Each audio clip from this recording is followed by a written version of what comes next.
Some aluminum.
You see how the spring mechanism there is kind of slow. Pop a little bit of lube up in there. There's a spring inside there that gets a little gummy. Look, it's already looking better. Snapping back.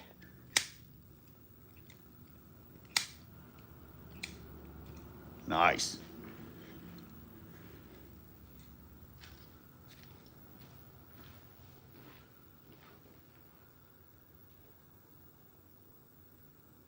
Get all the pivot points, really.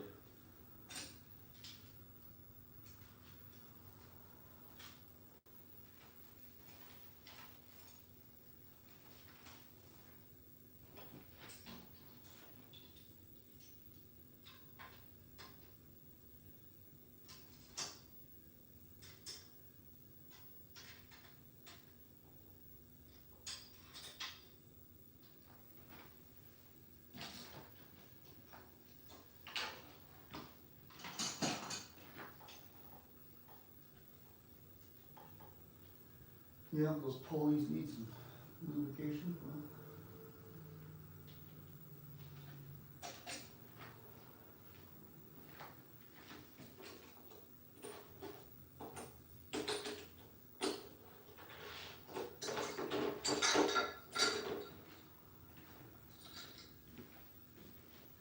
Just got everything out of the parts washer. Gonna lube up the headset.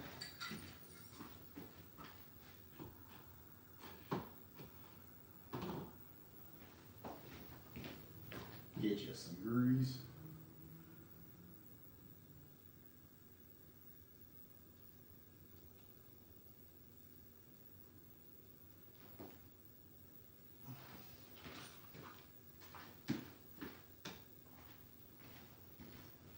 Got all the headset stuff right here. Got the Ford.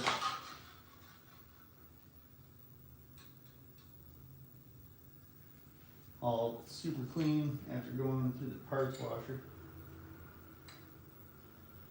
All right. So you got your crown race. Put your bearings in so it rides nice on that.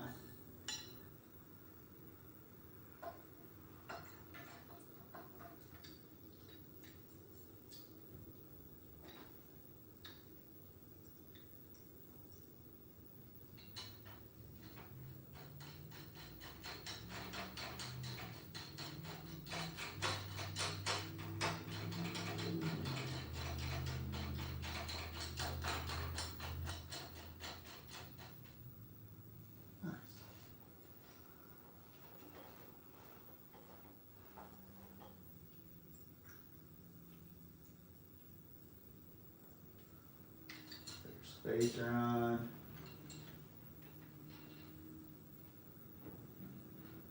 Lock nut on. We'll do final adjustments on it later. I like to do that when it's on the ground. Put your vintage reflector on, and then put the top nut on. Alright, feeling good. We gotta measure what size bottom bracket that had. So I'm gonna replace the bottom bracket with a sealed one.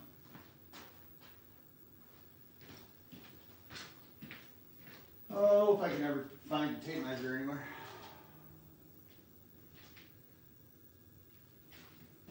This will work. So the bottom bracket is the bearings that go down there. This is the bottom bracket axle here.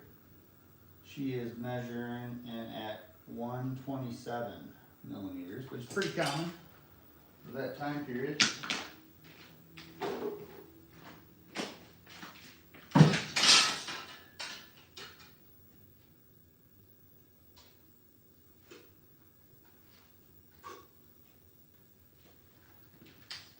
Sweet, got a 127 right here.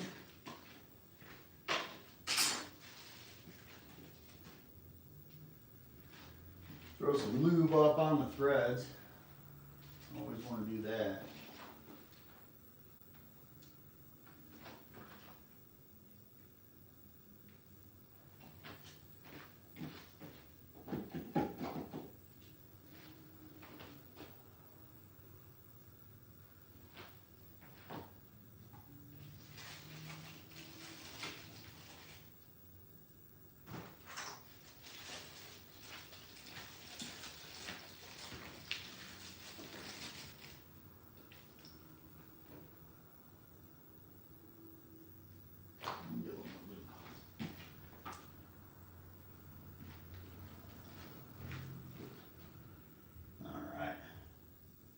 New bottom bracket. That's what the cranks go on. Anything that moves on a bike has to move with bearings. Hubs, bottom bracket, headset. The only thing that really doesn't are your derailleurs and your brake calipers. But you want everything to be rolling nice and smooth with lube.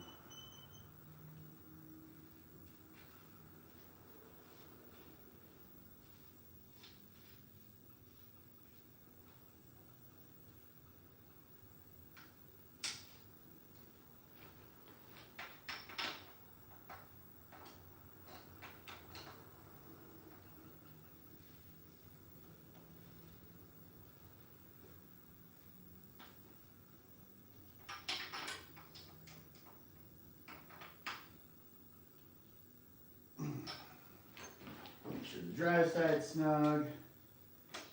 Make sure the threads catch on this. I usually go backwards with it until it catches.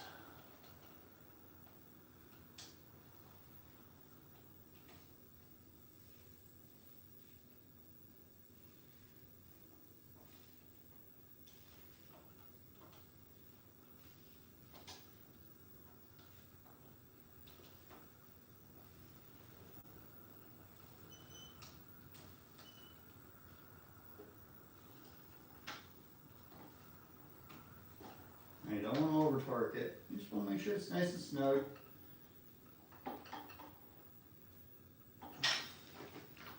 Alright, feels good.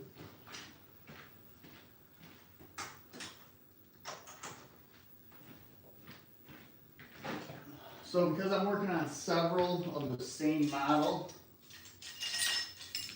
I have the same parts. This is before. This is after. Noticeable difference. Pretty noticeable.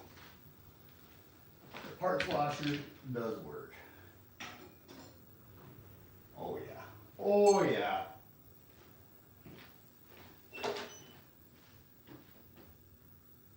I mean, even the left crank arm. Here's the left crank arm before. Grubby. Look at that. Look at that.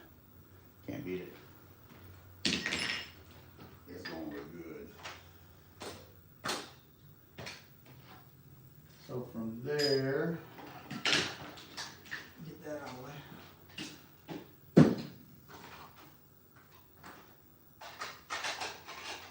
a couple crank bolts.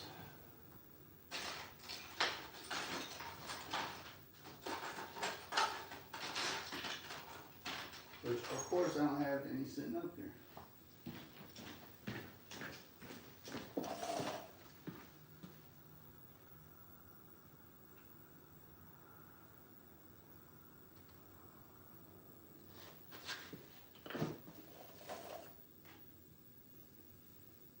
Crank bolts.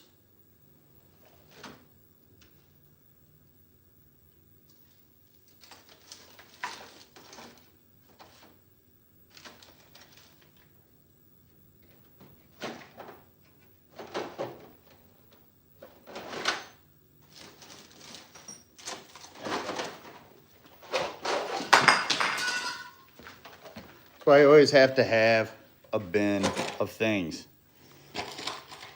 If you don't have a bin of things, how are you going to get all the things? So those fresh crank bolts. The other one were nuts. These ones, you need the bolts.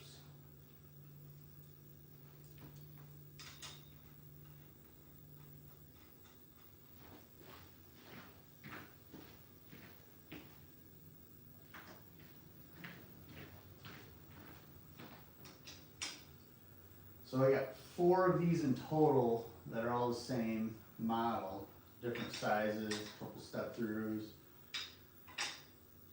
And I'm going to build them all up the same way so they look like they're on the showroom from 1987. But more modern, with a little more upright geometry. I'm not going to use the drop bars.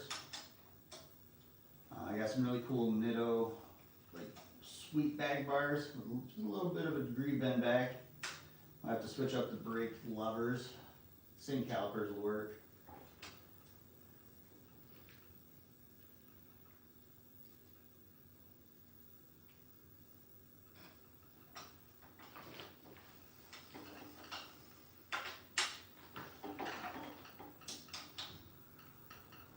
All right, nice and snug.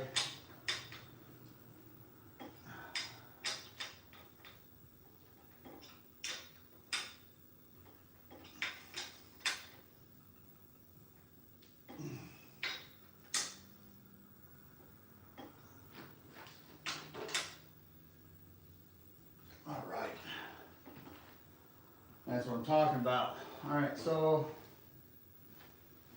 well, the wheels still need to get done. I need to pick out a stem.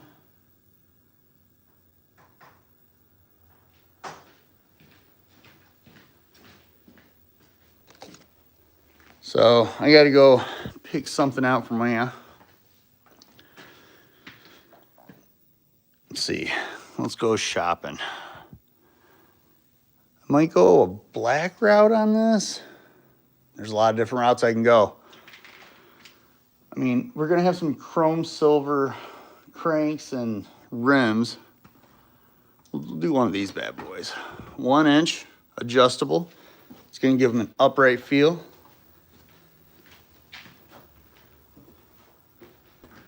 From Kalamazoo, Michigan, in the Mitten State. Most expensive bike I've worked on? I mean, I work on a lot of customers' bikes that come through that I have no idea what they cost, but I can tell you they're probably a pretty penny. You know, your $5,000, $7,000 bike, but that's not my bread and butter. That's not what I like to do. I mean, I'm working on a bike right here that's from the late 80s, 88, 87, my guess. I like working on things like this. A 35, 40-year-old bike that can be worked on again, over and over again. Always lube up before going in.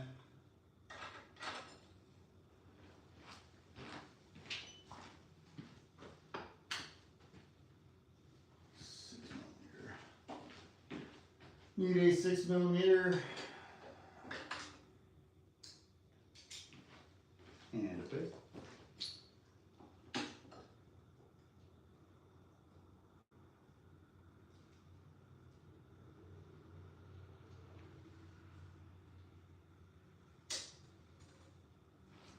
Get it somewhat straight right now.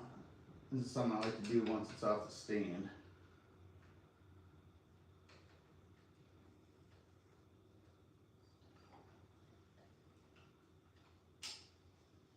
And I'll get the final tightens later. You just put that back on. A little loosely, because I hate having to pry those up every time I want to move that. So I'll get the angle of the stem up a little bit. Turning this old road bike into more of an upright hybrid. Something anyone can hop on.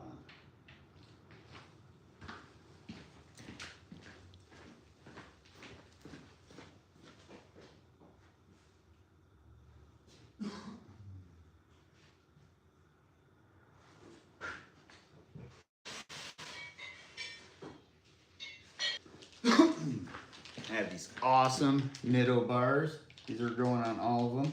I do have silver and black, but I don't know, I think a little contrast with black would look real cool. That way they're not all just silvered out.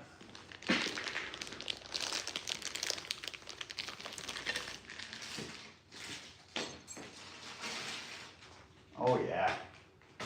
Oh yeah. I wanted to do my stem shifters though. I'm gonna have to take that back off. That's all right. So we're gonna either do stem shifters or maybe thumb shifters. I don't know. I haven't decided yet. Stem shifters would be up here. And that's what originally came on them.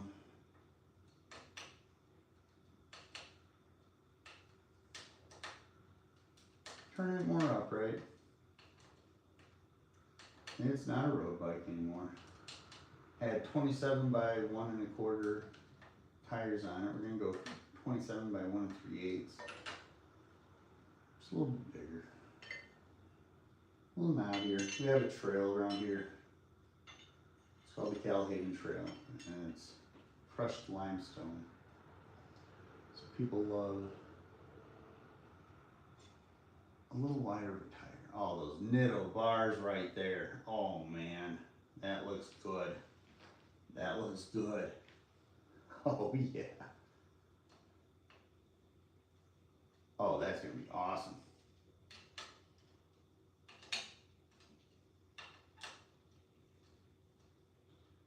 Thing with stem shifters versus thumb shifters, well, it's gonna clean it up, and I'm gonna have less things up here. Just one cable each side instead of having dual, because it's gonna be a 2x6. Makes sense.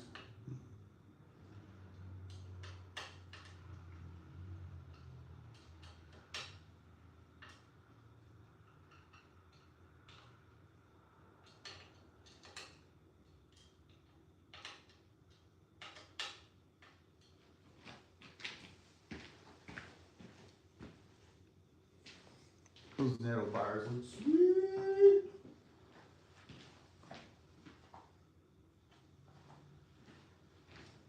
Now you'll see the dust caps say Miata Cotterless. Let's see if I can zoom that in. This was right in that time period where they went from cotter pens to square paper. And they wanted to tell everybody.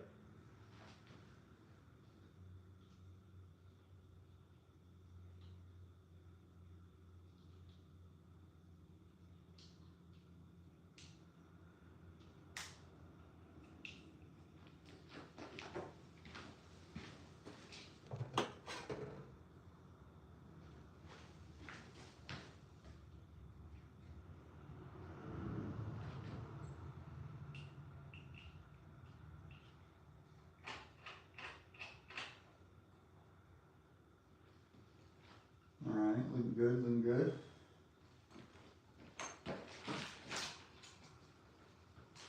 This is the wheel set for this.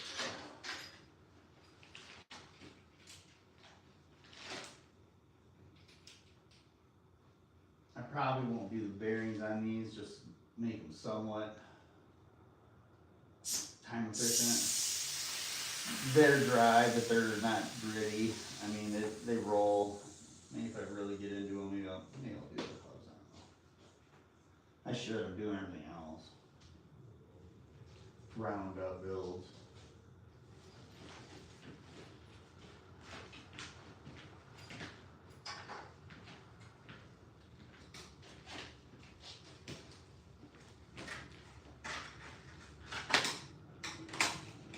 Oh, come on.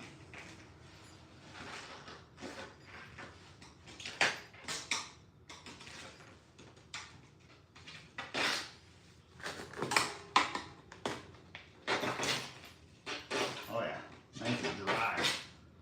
Original Miatas too. Where's that? Right there. Miata. They are not staying on. The tubes are probably still good. Probably end up saving those tubes. Pretty sure. All right, well, I'll set this up and see what I do to get these going.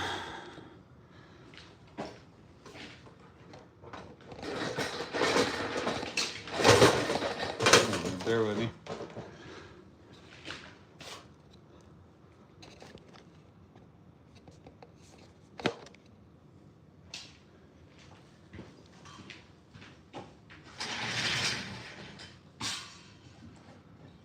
Get that wheel on out of here. So when doing an old vintage wheel like this, first thing I like to do is soak it in some WD-40, and this is steel. I'm going to try to keep the rims so you can keep it a little more economical. But, I mean, these rims are bulletproof unless you get big dents in them. There we go. Oh, let's see. WD.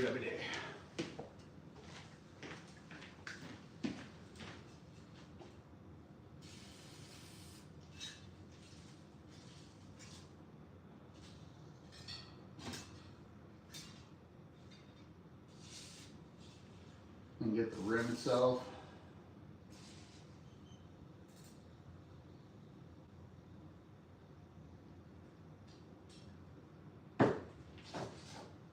Aluminum foil. Man's up rim.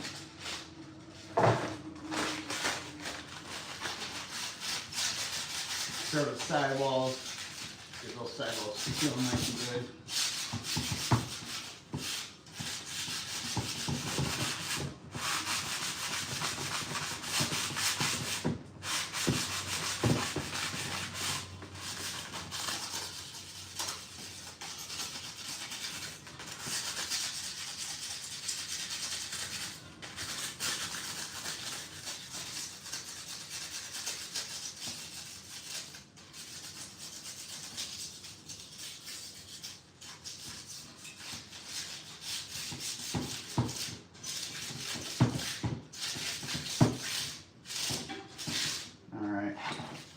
Do that. Get down the middle. I'm telling you, this is going to shine up like it's brand new. These are Reyes. Yeah. Reyes is a Japanese company. Made a lot of rims, especially this time period.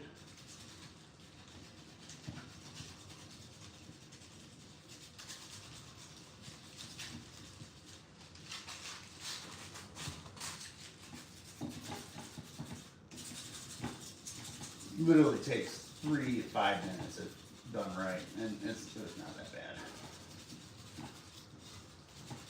You get in a rhythm. Get in between all the spokes here. Move to a different spot. Aluminum foil.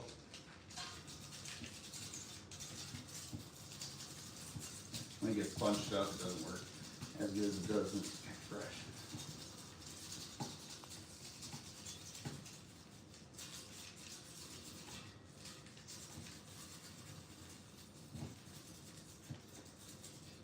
All right, so then get the corners. So to do so, I make like an L shape in it. And I just get the corners, but you also get the sides really well, like the side of the spoke.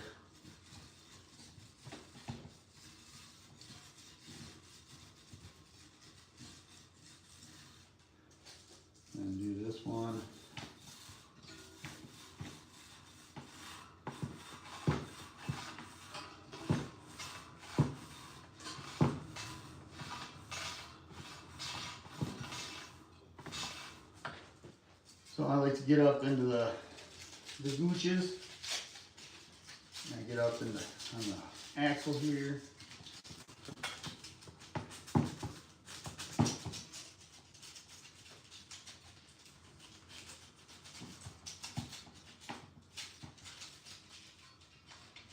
Move it around, let the aluminum foil do the work.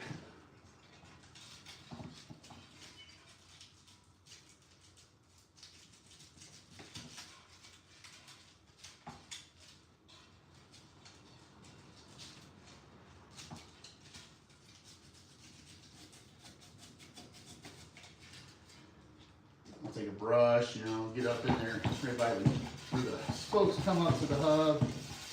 You know, you can let it spin, let it do its thing. Let it work for you.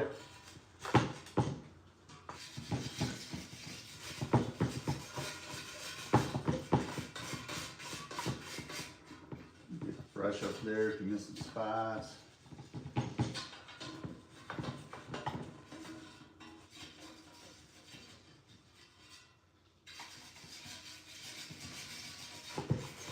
Take this little sensor off too for the old speedometer.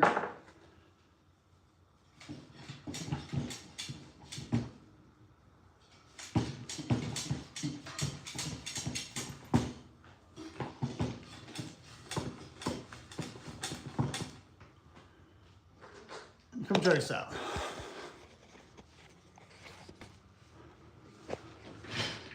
So you can see right where there's rust. It's hard to do this one-handed, but it cleans up like no other. The foil I'm using as something abrasive that I don't have to, it doesn't scuff up the chrome. So anywhere there's like a little bit of rust,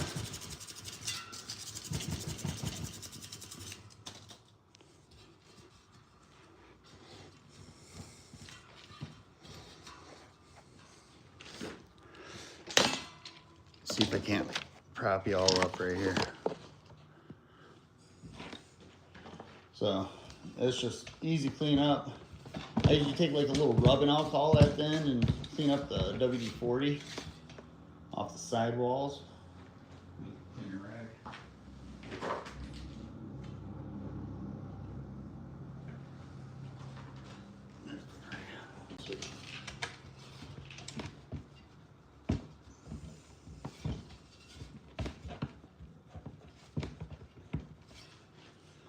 Now I gotta true up the wheel. I have to, sorry y'all. I gotta get this wheel nice and true now that it looks good.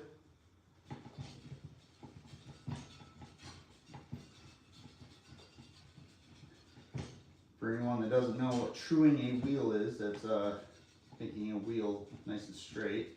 This is a truing stand right here. I use it for cleaning as well. It's nice to have. A little bit of cobwebs. All right.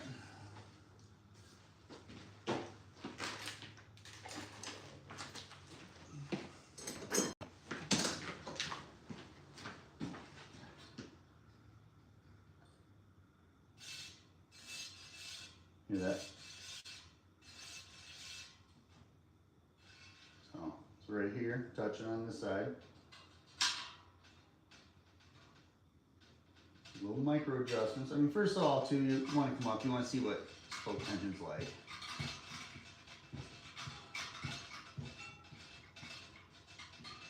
And that's what I thought. It's pretty consistent. No glaring, super loose, broken, bent spokes.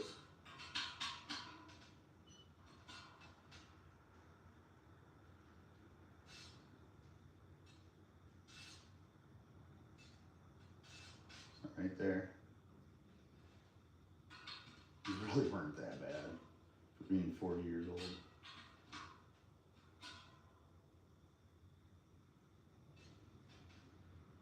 There.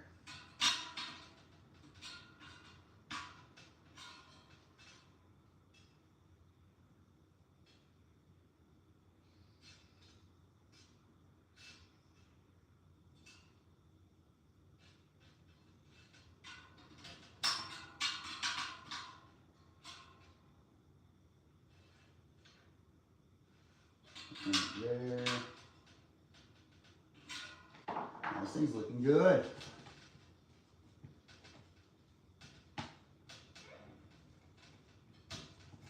There's always final touches you can go through. Like the spokes honestly need to get gone through, wiped down a little bit. They're all cruddy. Get the old sensor off here.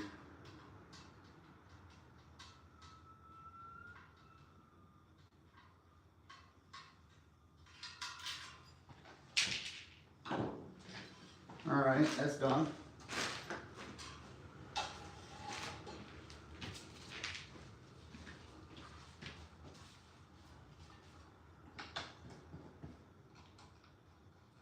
The rear is a little gritty. Maybe I will do the hubs. And if I do one, I'm gonna do both. I mean, come on. Let that WD-40 do its work. I honestly should take the freewheel off before doing any of this. Especially if I'm gonna go through and do the axle. But I'll let it soak for a little bit. This one's a little cruddier.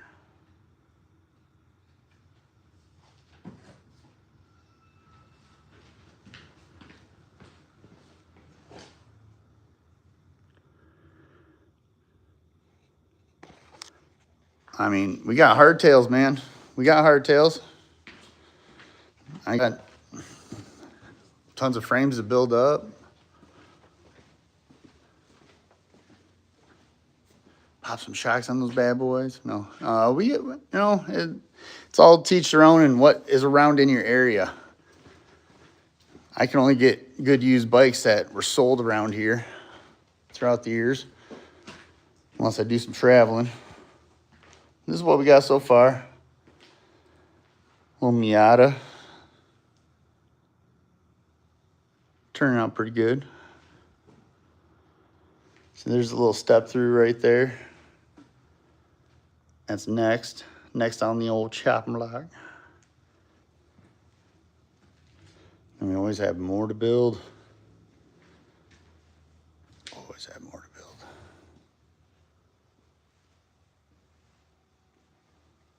I'm gonna take a break. Y'all have a good one. Like and subscribe.